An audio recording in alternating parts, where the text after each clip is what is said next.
Hey y'all, good afternoon. This is pretty much gonna be a redo of episode 8. But aside from that, let's get into shapoppin, shall we? Now, it's the same, pertaining to this, it's the same backstory as I think well, episodes 5 through 10, as I was given a bunch of different topics and was given specific people in the Bible to discuss in these. But aside from that, let's go ahead and just dive into the episode, shall we? So let's get it started. So this episode specifically is going to be talking about addictions, right? So an addiction is considered a compulsive, chronic, physiological or psychological need for a habit-forming substance, behavior, or activity having harmful physical, psychological, or social effects, and typically causing well-defined symptoms such as anxiety, irritability, tremors, or nausea upon withdrawal or abstinence. Or, it's considered the state of being addicted, or it's a strong inclination to do, use, or indulge in something repeatedly, right? So, some examples are pretty much like a shopping addiction or a spending addiction, or consistently being on social media like a lot, maladaptive daydreaming, things of that nature, right? So, now we're going to dive into it. We're going to dive into it from a biblical aspect. So, the first one on the list is Solomon and David. So I had jotted some notes down to kind of, I guess speed up the process a little bit. So before David, eventually ended up king, he was deemed a man after God's own heart. He pretty much played the harp and caused the demon or the evil spirit that was tormenting Saul to go away. He defeated Goliath. He was on his P's and Q's, and Saul felt some type of way about it. But now that he's king, you know, it gets to a point of where his issues with lust lingered. And lust isn't necessarily just like ooga booga, you know, just it's not necessarily just what people think that it is nowadays, because a lot of people kind of think that lust is associated with, doing the do, or like, um, just stuff pertaining to sex. Like lust in general is just like a super duper huge like desire for something.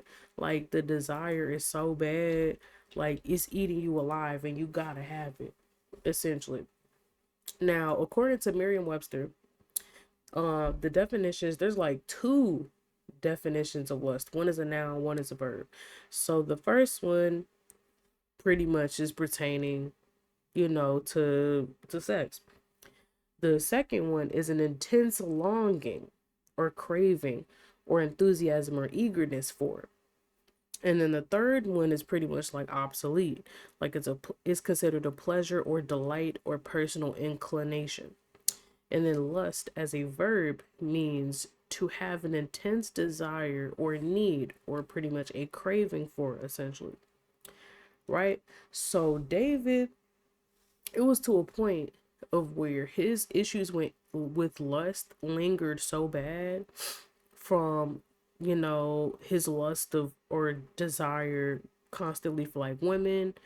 For example, the whole thing with Bathsheba, to the point of where he slept with a married woman and got her husband killed in the line of duty, and he did it on purpose. The lust of power, it was to a point of where he was starting to do a little too much with his authority, to the point of where back in those times typically the king is supposed to go and fight with the army. It was one time where instead of going to fight with his army, he decided to stay behind and, munch it up, be a big back, eat and drink and do whatever and socialize with people, while he ended up losing a lot of men, a lot of people in the aftermath of his carelessness in that moment. And then also it's to a point of where he was idolizing himself and his own opinions and so on. And it was to a point of where the prophet Nathan had to step in and say, "Hey, buddy, you're doing too much and you need to repent. You need to repent." And he went ahead and repented, right? But in the aftermath, he still eventually had to pay for some of the stuff that he did, as there was a consequence to some of the things he did, right? So in the aftermath, his son comes along, and sadly Solomon struggled with the same issues, like just like David. Solomon, was super dependent on God and prayed for wisdom to understand specific situations and to be able to handle the throne. So when it came to making specific decisions, he would make decisions good enough that will be beneficial with not only within his reign, but within his country, like all the provinces and everything that he was ruling over, right? But it was to a point where Solomon struggled with the same issues. But Solomon failed 10 times harder, to the point of where in First Kings chapter 11, verses 1 through 7, God instructed him not to marry outside, not to marry outside of his home, like his home country essentially. And he did that. And it got to a point of where he ended up marrying 700 wives and 300 concubines. And all of these women were like worshiping false gods. And it was to a point of where he literally was giving sacrifices to these demons essentially. To I think it was Asherah and Moloch, who were really old Canaanite false gods. Long story short. And it was to a point of where Solomon, God personally had to come to Solomon and is like, "Look, I done told you a cajillion times to not do specific things, and you went ahead and did it anyways. So if you don't repent, everything you got, you finna lose it." And Solomon eventually ended up smartening up as a result. So now we're gonna skip over to Ahab and Jezebel. So Ahab he was never a believer, not once. His father wasn't, his grandfather wasn't, like maybe his earlier predecessors, not even maybe, yeah, his earlier predecessors were believers in Christ. Yeah, like they were earlier believers in God, right? And next thing you know, lo and behold, later on down the line, some of his predecessors were like, "You know what? I'm going to do my own thing." And the next thing you know, his father, I think his father's name was Omri. Yeah, so Omri wasn't a believer, and then Ahab wasn't a believer. So Ahab was already on one. He was already going his own little way. But once he married Jezebel, that's when things started to take an even deeper and darker turn. And Elijah comes in and tells Ahab, like, "Look, this whole country is about to go through a 3-year drought," right? And I think a little before he tells him that, he was trying to, converse with him and say, "Hey, God is really urging you to repent, as things are gonna get a lot worse in this country. And God sees what you're doing and God sees what she's doing, and it's not right." And they ignored it and did whatever they wanted to do, right? And Ahab was extremely passive. Like, he wasn't even the one that was really pulling the cogs. It was really his wife that was pulling the cogs. So it was to a point of where Ahab was already evil. He was already on one. But he was influenced even more by his wife, to where her lust for power not only caused him to be passive, but it also heavily affected the entire, you know, country of Israel. I mean, the entire country. Like, it was at one point where Ahab wanted, it was this guy named Nabal, right? So Ahab wanted Nabal's vineyard. Nabal said no. He kept asking him. Nabal was like, no, you're not finna have my stuff. I'm sorry. Like, you're bugging. You're not finna have my vineyard. So it's to a point where Ahab was like, okay, fine. I'm gonna go over your head and take it anyways. And the crazy thing about it was Jezebel was the one that encouraged him to do it like that. So in the aftermath, he gets a royal decree to take this man's vineyard. Not only that, but Jezebel takes it a step further and it's like, no, no, no, no, that's not enough. You gotta show him. So it's to a point of where she sits and she spews lies on this man's head. I mean, lies on him and gets him executed. So then they could really have Nabal's vineyard. And I'm like, that is so evil, bro. I'm like, that's so this that's so evil. That is so evil. Okay, correction. The man's name was not Nabal, it was Naboth. I keep getting both of their names mixed up, right? So Naboth was, yeah. You could find this at First Kings 21. His name is Naboth. It's just the both of them have literally start with the same three letters. So I keep getting their names mixed up. But it was Naboth's vineyard that they took in Jezreel, right? So then next we're going to be talking about Abigail and Nabal. This is the man that Abigail is married to before she's married to David. So this is Nabal. The other guy is Naboth, right? So Abigail's ex-husband, he had real bad issues, real bad drinky alcohol problems. And one day David is like, hey, me and my crew, me and my warriors need somewhere to stay or whatever, right? And Nabal is drunk. Nabal is drunk and sits and is like, why would I give my home to you? And spits at his men. And then gets to a point where David finna pop off. David is like, I know you did not just do what I think you did. You have got to pay. So it's to a point of where Abigail has to step in and apologize on their behalf. And it's to a point of where Nabal's issues with alcoholism almost cost not only his life, but Abigail's life.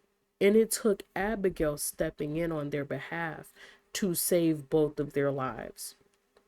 But sadly, when Abigail told Nabal everything that happened, shortly afterwards, he fell back and died. He fell back, broke his neck. It was a wrap for him.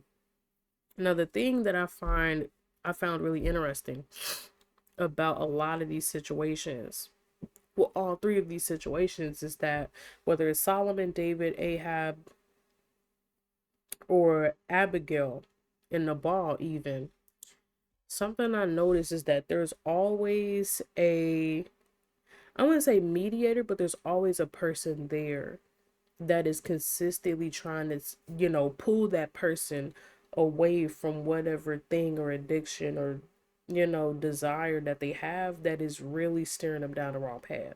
For Solomon, it was God himself that literally was telling him to smarten up and stop. For David, it was the prophet Nathan. For Ahab, it was Elijah. For Nabal, it was Abigail.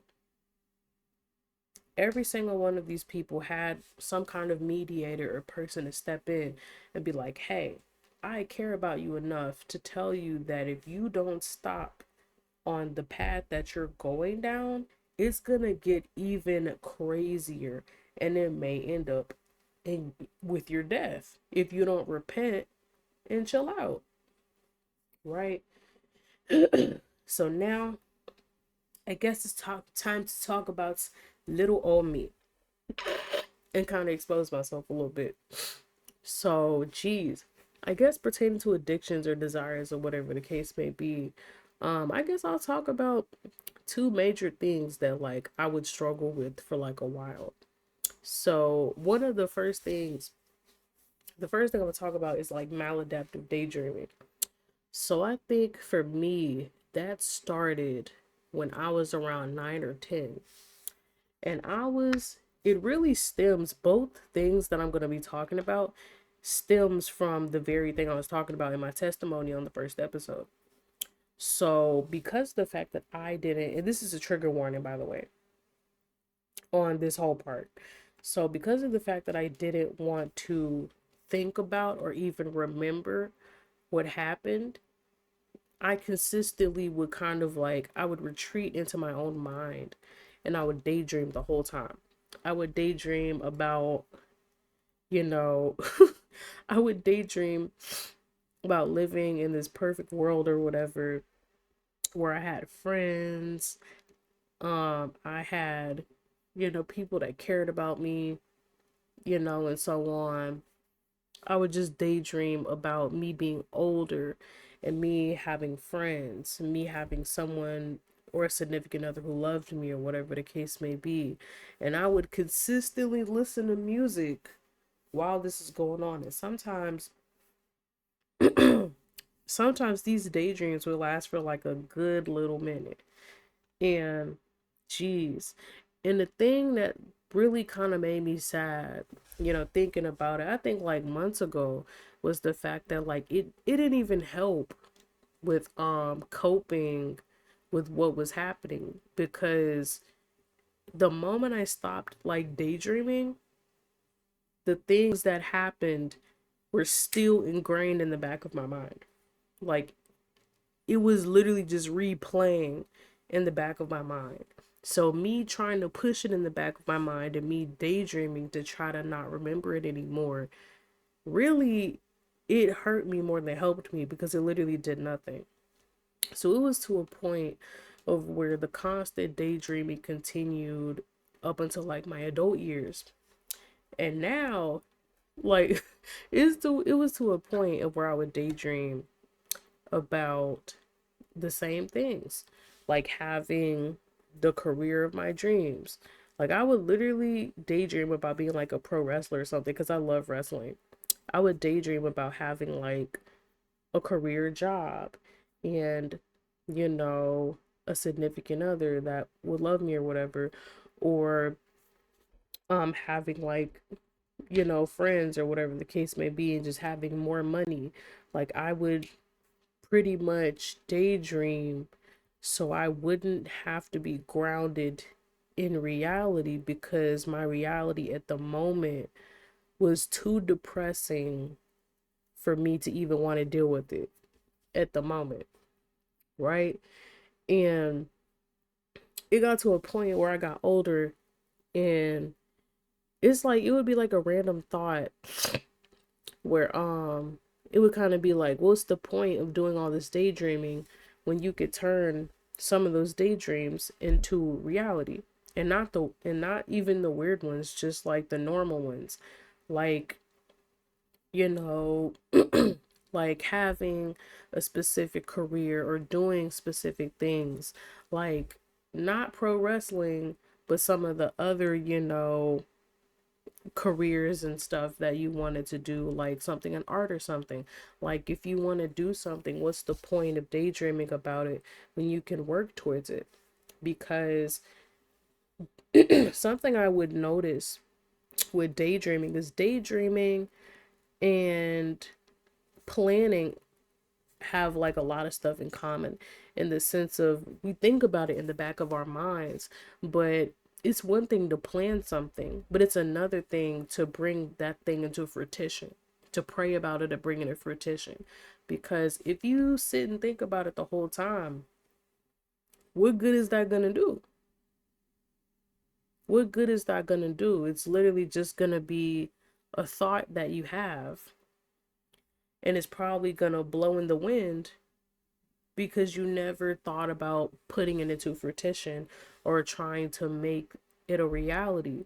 Really praying about it first and seeing if God says the okie doke on it, and then trying to make that thing into a reality, right?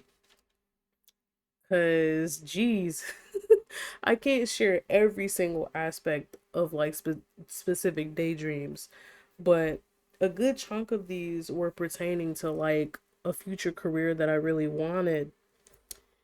And I would always daydream about what I wanted, a specific area or office or something to look like. I would literally daydream about what I would want the blueprint and everything to look like. And then I got older and I'm like, okay, instead of daydreaming about it, I can sketch it out and just keep it in my back pocket. So when that day comes, I'll know what I want it to look like or whatever the case may be, right? So then the second thing, oh boy, this gonna make me a little uncomfortable, but it is what it is. So the second thing that I would struggle with is geez. The second thing I would struggle with really bad is like pornography or just porn. I don't understand why people are so scared to just say the word. Like before I started off, you have people that'll be like the P word. I'm just like, it's okay to just say the word. Like, I don't know, that's just me. So porn would be something that I would struggle with, right? And once again, it stemmed from the trauma that I dealt with because geez, do I mm I had to take a deep breath. So, long story short, and this is where the trigger warning comes in. So, how it all started was while specific things were happening to me, the person that did that to me would be playing porn on the TV while the TV was mute. So in a sense, I was essentially being spoon fed these sexual images and content in front of my face while I was being violated. So because of that, that kind of birthed, you know, me being introduced to that stuff and me struggling with that stuff later on down the line. Like, it would be moments where, it would be moments where I would be extremely uncomfortable and I would feel disgusted um after looking at this stuff or even watching it. And every now and then I would literally think in the back of my mind about, those events that happened, right? And then there, like years later, I would kind of do like a little bit of research or whatever, and I would kind of be like, why are people so intrigued by this stuff to begin with? And then once I started doing like a good portion of readings, um, like I actually did like a little bit of research pertaining to like porn. Something I found really weird is that there's a good portion of some people that are involved in like sex trafficking that are involved with like porn. And on top of that, you have some of the girlies, some sex workers that are involved in the adult industry that have been essayed, that have ooh we and you it's so much stuff that be going on. And then on top of that, like, I don't know, in my eyes, it's kind of like disgusting because of the sole fact that a lot of people, a lot of youth and even adults, use that kind of content and try to mimic it, you know, as a form of intimacy, when in reality, not only did God mean for, intercourse to be between married couples, but at the same time, it's so weird that people are basing what you know, stuff in the bedroom should be based on maybe a 25 to 30-minute video where this super buff guy is like hurting this woman, and she's having to take it in order to get paid off of this one video. Like that was always like really weird to me. But then it got to a point of where I was struggling with like porn really bad, and it got to a point of where I prayed about it, and I was asking so many times, and it got to a point of where God was like nudging me and was like, your problem isn't, the root isn't porn. The root is that you struggle with self-control terribly. You have self-control problems.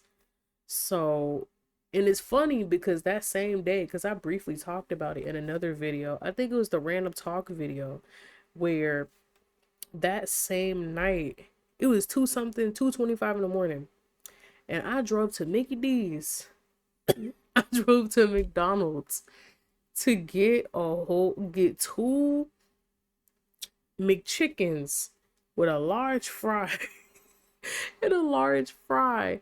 And my tank went from 45 miles to 25 miles. I was there for a good minute. And the whole time I was in the drive-thru, I heard, save your money, save your money, save your money, right? I did not save my money because I filled my big bag belly with them two McChickens and large fry. And I felt convicted that quickly once I got home and ate. I was like, now I feel terrible, right?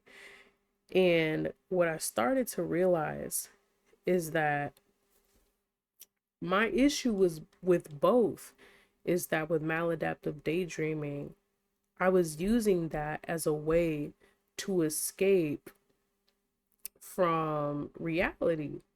Like, I didn't want to deal with a lot of stuff. So in order for me to not have to deal with it or face it head on, I would daydream to escape from it. And then with porn, because of the fact that, I was in like a lot of terrible relationships and so on and so forth, I didn't even really want anything sexual or whatever the case may be. I just wanted or desired,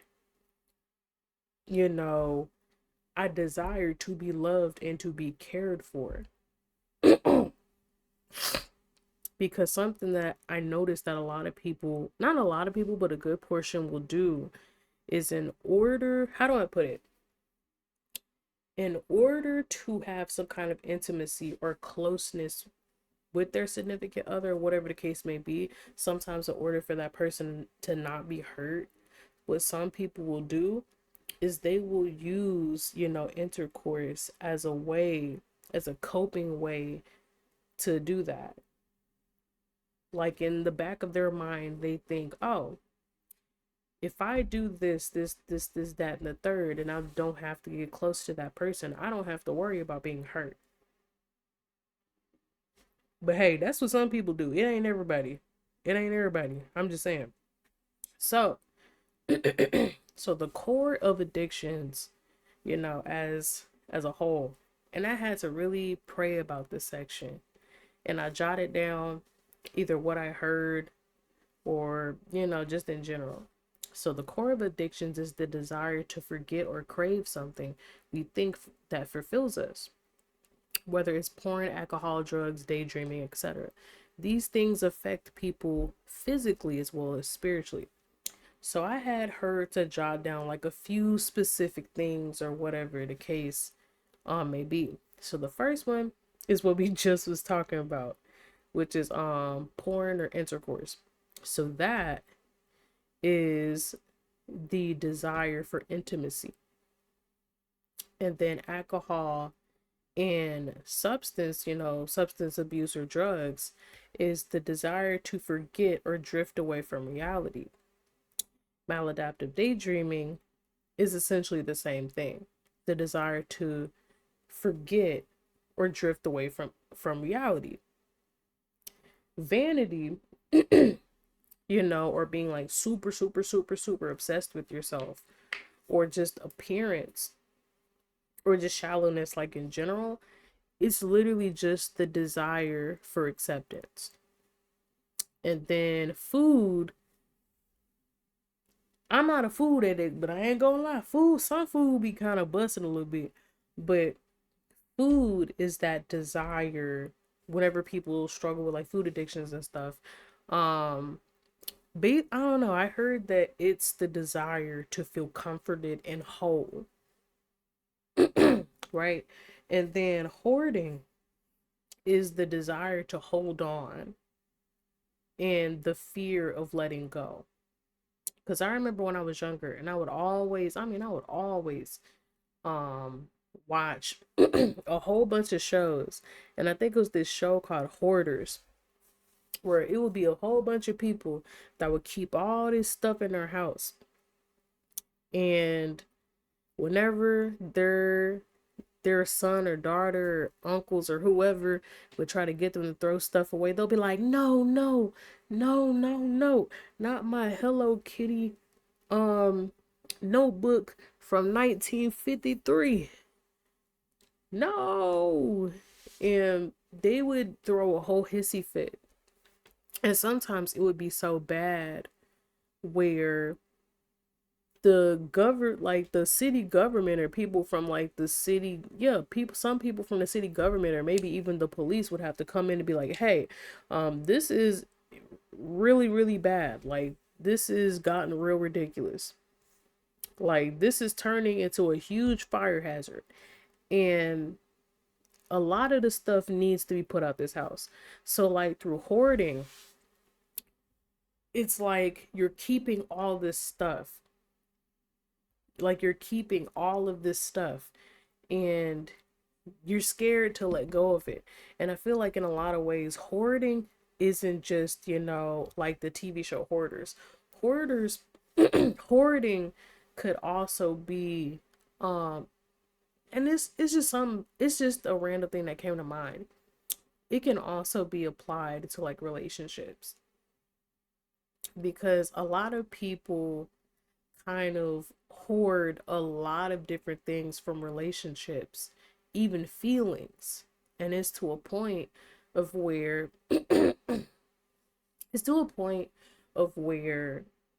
if you don't let some of that stuff go, let some of those attachments and things attached to these people go, you're never really gonna get to the place where you need to be. That person is long moved on and you're still holding on and hoarding those feelings and hoarding those things that they gave you. Like, you gotta eventually let stuff go. You gotta change and you gotta grow to get to the better. But how are you gonna grow and get to the better if you still hoarding and stuck to them attachments and the things that's attached or associated to that person, right? So serial dating is the desire to not be alone. I used to have that really bad when I was younger because, geez, I guess this is kind of like a trigger warning, but something like I wanted for the longest because of what happened to me, it kind of like taught me, sadly, it kind of ingrained in the back of my mind that no one would care about me enough, or just in general, unless someone is using me. And for the longest, I didn't want to be alone like that, because me being alone, I would eventually have to confront a lot of stuff I didn't want to confront. And I eventually did that in my mid-20s. Like, I'm 26 now. I really started when I was like 23 or 24. And once it got to that point, and it's kind of funny because it's kind of funny because I literally did all these things in the midst of a relationship, but the relationship was healthy. And for a moment I had to sit and I had to be like, okay, what's really the tea? Like, what's going on with me internally? Why am I afraid of doing specific things by myself? Why am I afraid to tackle specific things? And it was to a point where a little before that, um, God confronted me about specific things that I was doing and how I was behaving in the past. And after that, it really caused me to put a mirror on myself and say, I don't really like these things. And I really need to change them. And one of the things that I had to like change was like me not wanting to be alone in specific things. Like, yeah, you can be in a relationship with somebody, but it's like at the same time, whatever issues you have to confront it and face it head on. And even if you can't handle it on your own, God is right there in your corner, right there. You're technically not really alone, but from a physical aspect, outside of God, you got to keep it a buck 150 about the things that you're struggling with. And you have to face that head on. And then also, we live in a society where people will deem your worth based on whether you're single or taken. When in reality, your worth isn't based on your relationship status. It's never been based on that, like ever.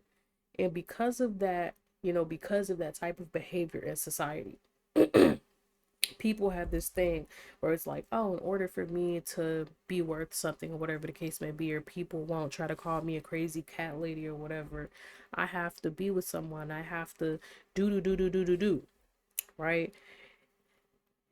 And the thing about it is that nobody should really ever have to be afraid of being alone, because sometimes the things that help us as people, sometimes we learn that on our own. Whether we're in a relationship or not, a lot of the stuff I figured out, God had to sit me down and talk to me about it. I didn't need another person to tell me, some of these things. God had to sit me down and walk me through it, and had to change my heart about specific things. I didn't need another human being, you know, to walk me through that, right? So serial dating is like that desire to not be alone, right? And then self-harm, ooh, this is really gonna be the trigger warning.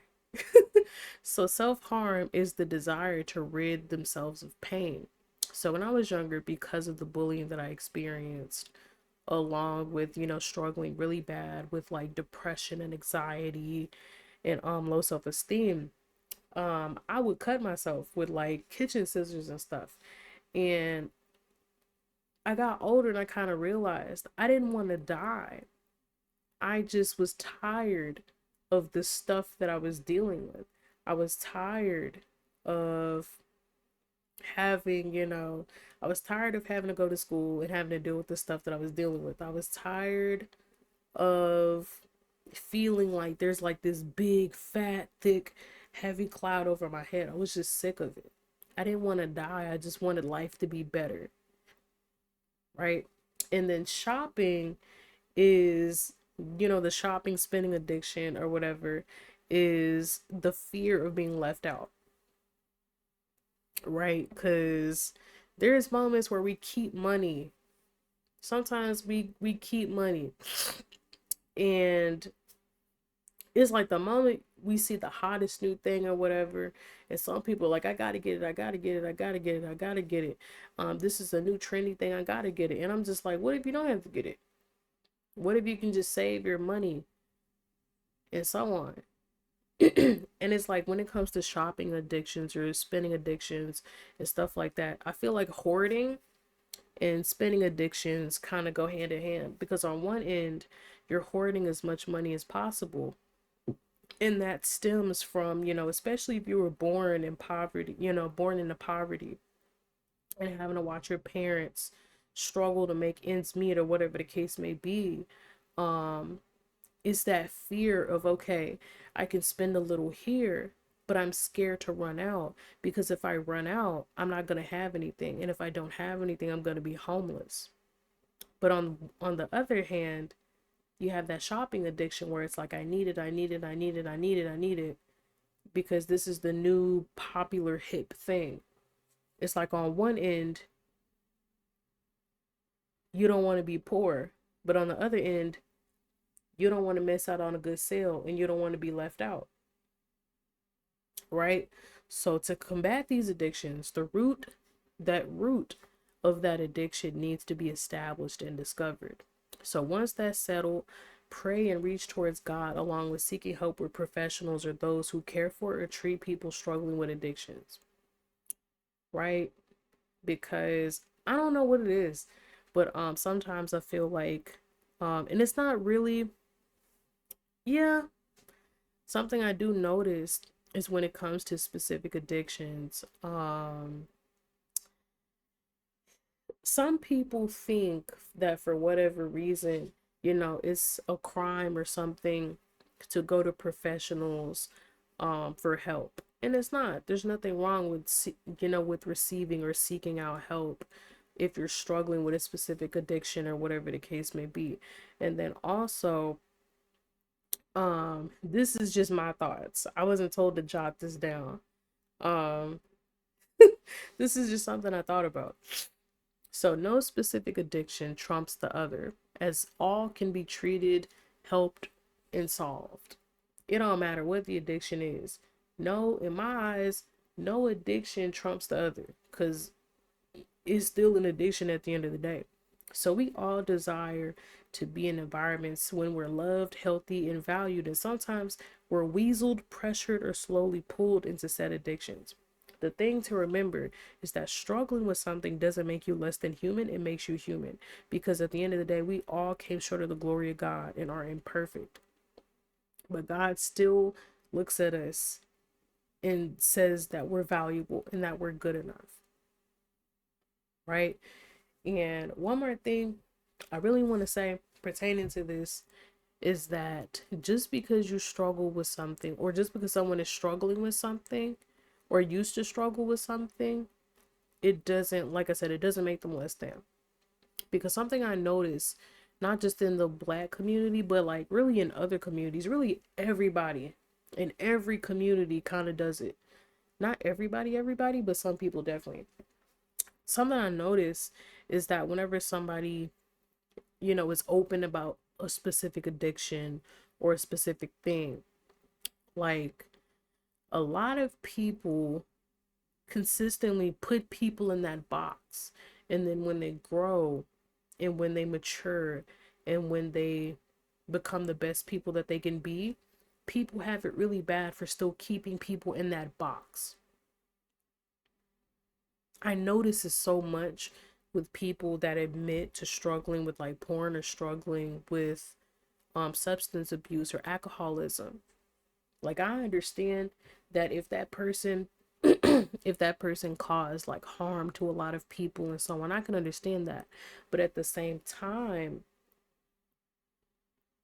that's just something that person was struggling with. That's not that person's personality. That's not who they are. It's weird to sit and to say or to see that someone who is growing and thriving and is their best self and is happier and is in a much better place than what they used to be. It's so weird to sit and to look at them and be like, they used to be on drugs, do, and continually put them in the box of, oh, because of the fact that they used to do crack, and even though they don't do it anymore, I'll always see them as a crackhead. That is such a disgusting mindset to have. Because if God did the same thing to you, you wouldn't be too happy, would you? So why would you do that to other people? Right? So I don't know. It's just like putting people in a box of their past, yet consistently saying the sentiment of people need to break away from those chains or break away from that box. I feel like that's very demonic. Very, very demonic. Very gaslighty, and I don't like that. Like like it's giving that, oh, I want to I want to talk negatively about said person and rain on their parade. That's what it's giving me. But all right, y'all, this has been a this has been an episode. Uh this has been an episode with me on the Shy with Bold Faith podcast. Jeez Louise. Now, I'm gonna call out some numbers. So if you or a loved one is struggling with a current addiction or is struggling with their mental health, I'm gonna give you some numbers down below, right? Because I did a good little chunk of, like, I wouldn't say research, but I did kind of look up some of these numbers.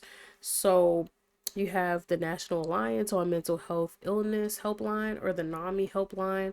That's 1-800-950-6264. Or you can text NAMI to 741-741. You have the crisis text line where you can text home to 741-741.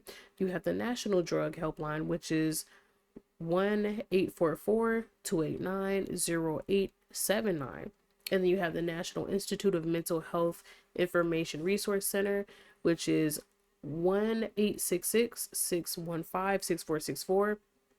You have the National Suicide Prevention Lifeline, which is 1-800-273-TALK. And the four numbers for that is actually 8255. You have the Partnership for Drug Free Kids, which is 1-855-378-4373, where you can just text, 53753.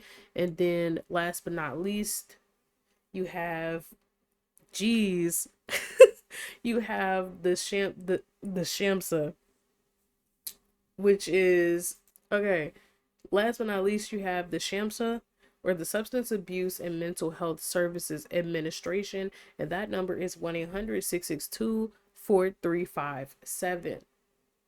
I'm gonna put all the numbers and everything down below in the description. But aside from that, if ain't nobody told you, I'll tell you. God loves you and cares about you, regardless of whatever it is that you're struggling with. He cares about you. You're not less than. You're not. You're not weak. You're good enough. So I just want to say that. If ain't nobody told you that, I'll tell you that. As a matter of fact, I'll tell you that I love you as well.